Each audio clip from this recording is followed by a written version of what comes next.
कशी ओळखलं काय मला, मीच माझी ओळख सांगते. माझा वारसा सांगून स्वतःसाठी राबतात, गर्भातल्या सावित्रीचा गळा गर्भातच दाबतात, राजे रोजपणे स्त्रीभूण हत्या करतात.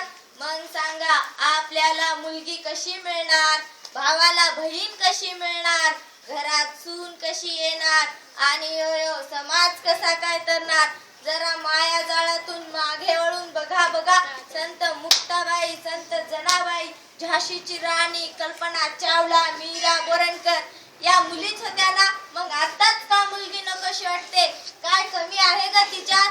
अगं मुलींनो मुलींनो, जग आता 21व्या शतकाकडे वाटचाल करत आहे. माझी लेक तर अंतराळावर जाऊनही आली, तिला तर आता 33% 50% आरक्षण मिळालं आहे. मग एवढं सगळं असताना लेक वाचवा अभियान राबवण्याची पाळी आपल्यावर येते. ही केवढी लाजिरवाणी गोष्ट आहे. मी तर म्हणते लेक वाचवा नव्हे लेक वाढवा. अभियानाची गरज आहे. बघा तुम्हाला पटतं का?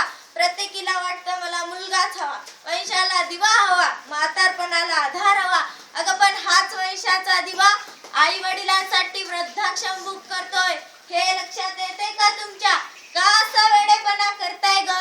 दिवसेंदिवस मुलींची संख्या घटली तर आपल्या मुलांची लग्ने काय रुईच्या झाडा संग लावणार की काय त्यांना?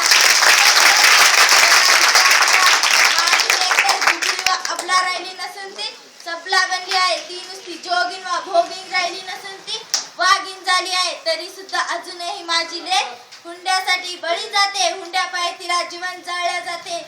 हे थांबलं पाहिजे. म्हणूनच म्हणते हुंडा घेऊ नका, हुंडा देऊ नका. अगं मुलींनो मुलींनो, स्त्री शक्ती महान आहे, तिचा योग्य वापर करा. धर्म संस्काराच्या नावाखाली टाकाऊ परंपरा पाळतात, म्हणूनच तुमच्या चिपारलेल्या डोळ्यात हे अंजन घालते होईल. होय मी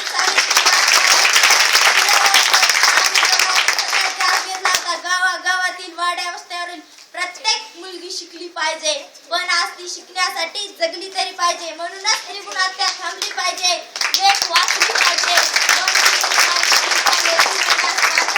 ज्योतिबाशिवाय सावित्री, सावित्रीशिवाय ज्योतिबा समजून घेता येणार नाही. विचारांची ज्योत एकटीने तळणार नाही. सुनांना लगावे लेकींनो, मी तुम्हाला बोलते. होय मी सावित्री महात्मा ज्योतिबा फुले बोलते. महात्मा फुले म्हणतात, विद्येविना मती गेली, मतीविना नीती गेली, नीतीविना गती गेली, गतीविना वित्त गेले, वित्ताविना शुद्ध खचले. एवढे अनर्थ एका अविद्येने केले. आज एवढ्या साऱ्या सुविधा तंत्रज्ञान विकसित असताना तुम्ही लोक मुलींना शिकवत नाही. शिक्षणाने ज्ञानाची दारं उघडली जातात, अज्ञानाचे पाशे दूर होतात.